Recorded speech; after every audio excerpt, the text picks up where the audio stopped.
अब भगवान फिर सबसे मिलने लगे। भैया आप चल रहा हूँ।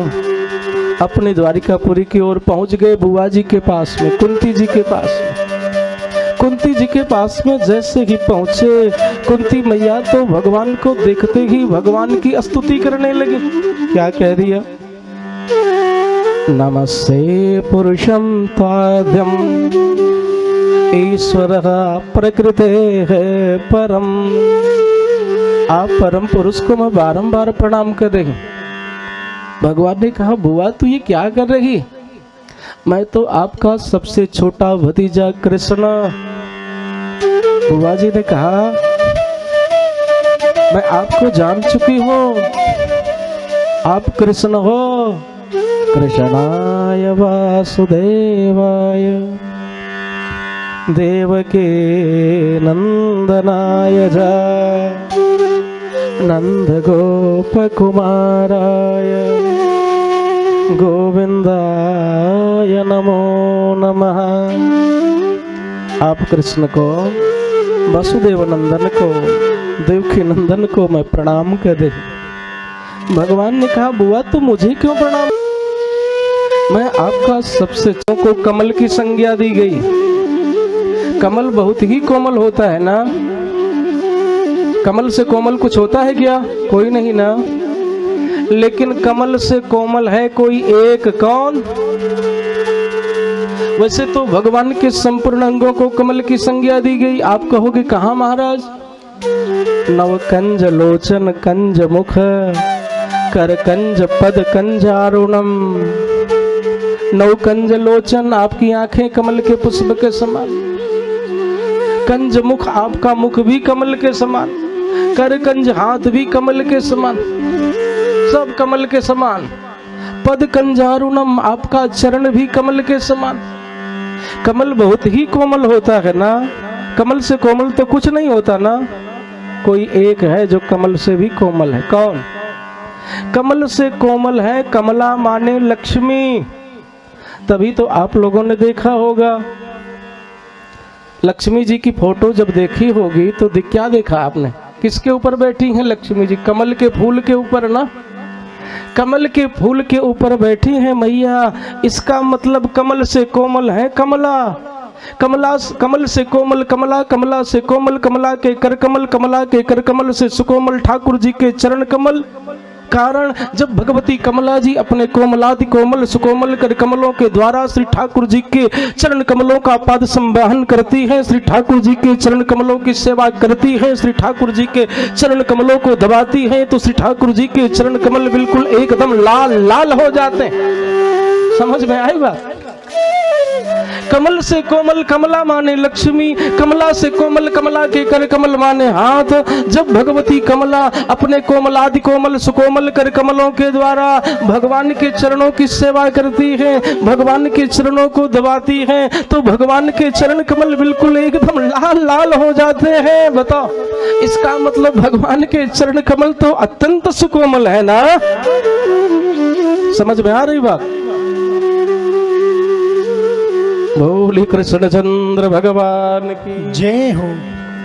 आज वही संकेत कर रही है भगवती कुंती जी कि प्रभु नमः पंकज नाभाय, नमः पंकज मालिने, नमः पंकज नेत्राय, नमस्ते पंकजांग्रे। आपको मैं बारंबार प्रणाम कर रही हूँ। आप तो भगवान हो। भगवान ने भी कह दिया, आज मेरी बुआ ने मुझे भगवान कहा है तो मैं भी मान लेता हूं कि मैं भगवान हूं। बताओ, वैसे तो भगवान के 24 अवतार हुए, लेकिन मानव जीवन से संबंध रखने वाले भगवान के केवल 2 अवतार, एक श्री रामावतार, दूसरा श्री कृष्णावतार। सही है ना? लेकिन रामावतार का ठीक उल्टा हुआ है कृष्णावतार में, ठीक उल्टा। आप कहोगे कैसे महाराज? राम जी कब जन्म लेते हैं? दिन में 12 बजे। कन्हैया जी, अरे कुछ तो बोल दिया करो आप लोग। रात में 12 बजे। राम जी भाई नवमी तिथि मधुमास पुनीता शुक्ल पक्ष में जन्म लिया। कृष्ण जी ने कृष्ण पक्ष में जन्म लिया। राम जी सूर्यवंश में जन्म लेते हैं, कन्हैया जी चंद्रवंश में जन्म लेते हैं। राम जी के एक माता पिता, कृष्ण भगवान के दो माता पिता। बताओ, राम जी ने सूर्यपुत्र सुग्रीव को मित्र बनाया, इंद्रपुत्र बाली को मारा। कृष्ण भगवान ने इंद्रपुत्र अर्जुन को मित्र बना लिया, सूर्यपुत्र कर्ण को मरवा दिया। बताओ, रामावतार का ठीक उल्टा श्री कृष्णावतार। रामावतार में भगवान राक्षसों को ढूंढ ढूंढ करके मारते हैं। इसके लिए मेरे प्रभु ने अयोध्या से लेकर के लंका तक की यात्रा की, उत्तर से दक्षिण की यात्रा की भगवान ने। लेकिन कृष्ण भगवान राक्षसों को अपने पास में बुला बुला करके मारते हैं। राक्षस लोग स्वयं भगवान के पास में जा रहे हैं मुक्ति पाने के लिए। बताओ, गए हैं कि नहीं गए? बताओ, अघासुर, बकासुर, वत्सासुर, अरिष्टासुर, धेनुकासुर, पूतना, सब। यहाँ तक कि जरासंध 17 बार 23 अक्षौहिणी सेना लेकर के गया, भगवान ने उद्धार किया। रामावतार में भगवान ने आजीवन एक पत्नी व्रत का संकल्प लिया, और कृष्णावतार में 16,108 विवाह कर लिया ठाकुर जी ने। माने रामावतार का ठीक उल्टा कृष्णावतार। राम जी ने ये कभी नहीं कहा कि मैं भगवान हूँ, और कृष्ण भगवान ने सैकड़ों बार कहा कि मैं भगवान हूँ। आप कहोगे कैसे महाराज? अब देखिए, रामावतार में एक दर्शन करा रखे हैं बड़ा सुंदर। भगवती सती जी सीता जी का वेश बना करके गई राम जी की परीक्षा लेने के लिए। भगवान जान गए, पहचान गए भगवती सती जी को कि सीता जी के वेश में है। क्या किया भगवान ने? हाथ जोड़ करके प्रणाम कर लिया। क्या कह दिया? भगवान पहचान गए, लेकिन ये नहीं कहा कि मैं भगवान हूं। क्या कह रहे हैं?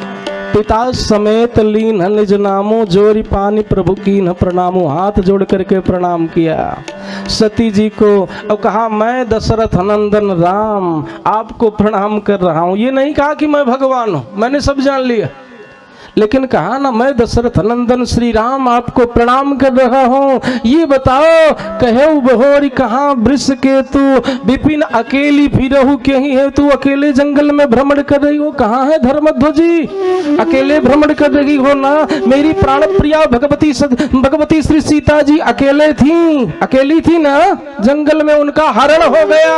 आज तुम भी अकेली हो देवी, तो उनका तो हरण हुआ था और तुम्हारा मरण होगा, तुम्हारा मरण होगा। और अंत में भगवती सती जी को शरीर छोड़ना पड़ा। कथा आप सब भक्तजन जान रहे हैं, हम तो केवल संकेत कर रहे हैं। देखिए, ठाकुर जी की कृपा से मैं तो भागवत जी की कथा भी कहता हूँ और राम जी की भी कथा कहता हूँ। जब भागवत जी की कथा कहता हूँ तो अभी निवेदन किया गया शुरुआत में कि निगम कल्प तरोर गलितम फलम, वेद रूपी कल्प वृक्ष का गला हुआ फल है भागवत महापुराण। ये फल है ना, शुरुआत में मैंने बताया। अगर ये फल है तो इसी श्लोक के आधार पे देखा जाए, भाई वेद से भी अधिक महिमा है, वेद वृक्ष हो गया ना, वृक्ष से अधिक महिमा है फल की, वृक्ष से अधिक महिमा होती है फल की, और फल से भी अधिक महिमा होती है उसके रस की। रस थोड़ा महंगा बिकता है, बिकता कि नहीं बिकता? रस महंगा मिलता है ना। फल से अधिक महिमा होती है वृक्ष की, वृक्ष से अधिक महिमा होती है, वृक्ष से अधिक महिमा होती है फल की, और फल से अधिक महिमा होती है उसके रस की। तो अगर भागवत महापुराण जो है फल है, तो मैं तो कहता हूं, जब राम जी की कथा कहता हूं तब संकेत कर दे रहा हूं, मैं तो कहता हूं कि अगर भागवत फल है तो श्री रामचरितमानस उसका रस है। आप कहोगे कैसे? आरती गाते हो रामायण जी की ना सब लोग, तो एक बड़ी सुंदर अर्धाली कि चारु वेद पुराण अष्टदश और 6 शास्त्र सब ग्रंथन को रस। 18 पुराणों का, 4 वेदों का, सभी शास्त्रों का रस है श्री रामचरितमानस। बोले कृष्णचंद्र भगवान की, भागवत भगवान की जय हो। तो भैया देखिए, चर्चा चल रही थी ना कि भगवान ने ये कभी नहीं कहा, राम जी ने कभी नहीं कहा मैं भगवान हूं, और कृष्ण भगवान ने कई बार कहा कि मैं भगवान हूं। गीता में कहा ना, अनन्यास चिंतयन्तो माम ये जनाः पर्युपासते तेषां नित्याभियुक्तानां योगक्षेमं वहाम्यहम्। अनन्य भाव से जो मेरा चिंतन करता है उसका योगक्षेम मैं वहन करता हूँ। भगवान कृष्ण ही तो कह रहे हैं ना, सभी धर्मों का परित्याग करके मेरी चरण शरण में आ जा, भगवान ने ही कहा। एक बड़ा सुंदर भाव और सुने, रामावतार का ठीक उल्टा कृष्णावतार। आप लोगों ने कभी ये सुना कि कोई राजा जब युद्ध करने के लिए जाने लगा हो तो अपने साथ में अपनी पत्नी को भी लेके गया? कोई लेके गया था क्या? कोई लेके नहीं गया। दशरथ जी महाराज, श्री राम जी के पिता दशरथ जी महाराज कैकेयी मैया को लेके गए थे युद्ध करने। रामावतार में भगवान के पिताजी कैकेयी मैया को अपने साथ में लेके गए थे युद्ध करने। कृष्णावतार हुआ तो भगवान ने विचार किया कि रामावतार का ठीक उल्टा करना है। कृष्णावतार में, रामावतार में मेरे पिताजी माताजी को लेके गए थे, कृष्णावतार में मैं अपनी प्राण प्रिया को साथ में लेके जाऊंगा युद्ध करने। दसम स्कंध में ही कथा मिलती है कि भगवान जब भौमासुर का उद्धार करने जाने लगे तो सभार्यो गरुणारूढ़ा प्राग ज्योतिषपुरम ययौ, अपनी पत्नी सत्यभामा को साथ में लेकर के भगवान गरुड़ पर सवार हुए। भगवान की पत्नी सत्यभामा जी लक्ष्मी जी का ही अंश है ना। लक्ष्मी जी का वाहन क्या है? अरे कुछ तो बोल दिया करो आप लोग। लक्ष्मी जी का वाहन है उल्लू। मैया उल्लू की सवारी करती है ना। उल्लू पर बैठ करके जब मैया हमारे यहाँ आती हैं तो निश्चित रूप से हमको फिर उल्लू बना के कुछ दिनों के बाद में चली भी जाती। इनका काम ही है लोगों को उल्लू बनाना। बहुतों को उल्लू बनाया मैया ने, दिन भर लोगों को उल्लू ही बनाती है मैया। उल्लू का वाहन है, उल्लू पर सवार बैठती है मैया ना। उल्लू पर बैठ करके जब लक्ष्मी जी हमारे यहाँ आती हैं तो हमको उल्लू बनाती हैं। बहुतों को उल्लू बनाया। अरे महाराज एक आध प्रमाण तो दे दीजिए, किसको उल्लू बनाया? एक आध व्यक्ति का नाम तो बता दीजिए। राक्षस राज रावण को उल्लू बना दिया मैया ने। बहुत बड़ा विद्वान राक्षस राज रावण। यहाँ तक कि ना उसने तो कहा है, जब उसकी पत्नी ने उसको समझाया कि आप जो है ना भगवती श्री सीता जी को वापस कर दो, आप जानते नहीं हो वो भगवान है। अच्छा, कहा सुनो तुम इतना ही जानती हो? कहा कि जाना रामम मधुसूदनम चा जानामि सीता जनकात्मजाया जानामि मरणम रामेण पाणौ तथापि सीता न समर्पयामि। मैं जानता हूं भगवान ही राम जी के रूप में आए। आदि शक्ति पराम्बा जगदम्बा त्रिपुर सुंदरी राज राजेश्वरी भगवती ही श्री सीता जी के रूप में आई है। मैं ये भी जानता हूँ जानामि मरणम रामेण पाणौ, मैं अपनी मृत्यु भी जानता हूँ कि मेरी मृत्यु राम जी के बाणों से ही होगी। तथापि सीता न समर्पयामि, उसके बाद में भी मैं भगवती श्री सीता जी को वापस करने वाला नहीं हूँ। अच्छा, अब मैया देखिए विद्वान है वो, लेकिन वो समझ नहीं पाया। मैया तो उसको उल्लू बनाने के लिए गई थी। जब देखिए उसके यहाँ पहुंची, वही श्री सीता जी हैं जो सर्वश्रेयस करीम सीताम, सभी श्रेयों को प्रदान करने वाली राज राजेश्वरी त्रिपुर सुंदरी पराम्बा जगदम्बा भगवती श्री सीता जी जो सभी श्रेयों को प्रदान करने वाली। रावण के यहाँ गई तो उसको कौन सा श्रेय प्रदान कर दिया आप बताओ? उसका जो कुछ था उसका सब नाश करा करके लौट करके चली आई फिर भगवान के पास में। ये तो उसको उल्लू बनाने गई थी, मैं उल्लू बना दिया, उससे चक्कर में पड़ गया वो। भगवती लक्ष्मी जी का वाहन है उल्लू, लेकिन कभी कभी लक्ष्मी मैया गरुड़ पर भी बैठती है। गरुड़ पर कब बैठती हैं? जब नारायण जी के साथ में होती हैं तब गरुड़ पे बैठती हैं। अकेली होंगी तो उल्लू पे बैठेंगी, और भगवान के साथ में होंगी तो गरुड़ पर बैठेंगी। गरुड़ पर बैठ करके जब लक्ष्मी नारायण हमारे यहाँ आते हैं, हमारा चतुर्दिक विकास होता है। गरुड़ है ज्ञान का प्रतीक।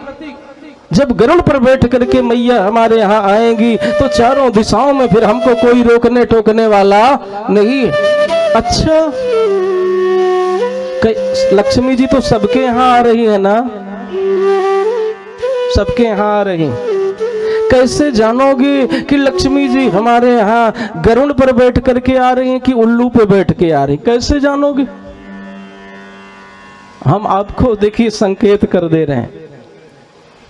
लक्ष्मी जी के आने के बाद में जब मन में दुर्विचार उत्पन्न होने लगे, जुआ खेलने का भाव बने, शराब पीने का भाव बने, वेश्याओं से संबंध बनाने का भाव बने, परस्त्री गमन का भाव बने, तो आप लोग जान लेना कि लक्ष्मी जी हमारे यहाँ उल्लू पर बैठ करके आ रही हैं। और लक्ष्मी जी के आने के बाद में जब भगवान की कथा सुनने का भाव बने, यज्ञ करने का भाव बने, दान करने का भाव बने, सत्कर्म करने का भाव बने, तो आप लोग जान लेना कि लक्ष्मी जी हमारे यहाँ गरुड़ पर बैठ करके आ रही है। निश्चित रूप से हमारा चतुर्दिक विकास होगा। निवेदन यही कि केवल लक्ष्मी के चक्कर में मत पड़े रहना। लक्ष्मी को चाहो, अरे भाई द्रव्य ही सो पिता पर पुत्र को प्रेम हो, तो द्रव्य ही सो पुण्य और द्रव्य ही सो नाम है, और द्रव्य ही सो देवी और देवता प्रसन्न हो, तो द्रव्य ही सो जगत माही हो, तो सारो काम है। धन की प्रधानता देने वाले लोग कहते हैं बिना धन के कुछ नहीं होता। लक्ष्मी को चाहो, लेकिन अकेली लक्ष्मी के चक्कर में मत पड़े रहना। लक्ष्मी नारायण दोनों को चाहो, निश्चित रूप से आपका चतुर्दिक विकास होगा भैया। बोले कृष्णचंद्र भगवान की। भगवान की कथा में सहयोग करो, यज्ञ में सहयोग करो। और सुनो सुनो भैया, हमारे समाज में ऐसी भी बालिकाएं हैं ना, अर्थाभाव में जिनका विवाह नहीं हो पा रहा है, उन बच्चियों के विवाह में सहयोग कर दो अपनी सामर्थ्यानुसार। 21,000, 11,000, 5,000, 5100 कुछ भी कर सकते हो ना। थोड़ा थोड़ा करोगे, उस निर्धन परिवार की जो बालिका है उसका विवाह हो जाएगा। हमारे समाज में ऐसे भी बालक हैं, ठंडी के दिनों में देखने को मिलता है ना। अपने बच्चों के लिए तो हमने 8-8, 10-10 स्वेटर की व्यवस्था बनाई। उन बच्चों के ऊपर भी कभी आपकी निगाहें पड़ी कि नहीं पड़ी? जिन बच्चों के शरीर पर ठंडी के दिनों में एक भी वस्त्र नहीं। आपके बच्चे का काम तो 4 स्वेटर से भी बन सकता है ना। आपने 8 क्यों लिया बताओ? एक्स्ट्रा क्यों लिया? जो एक्स्ट्रा अलग से लिया 4 ना। अब सबके सभी बच्चों के लिए आप व्यवस्था नहीं बना सकते हो, 1-2 के लिए तो व्यवस्था बना ही सकते हो। मैं तो बार बार निवेदन करता हूँ, इंसानियत ही सबसे पहला धर्म है इंसान का। उसके बाद में पन्ना खोलो गीता और पुराण का।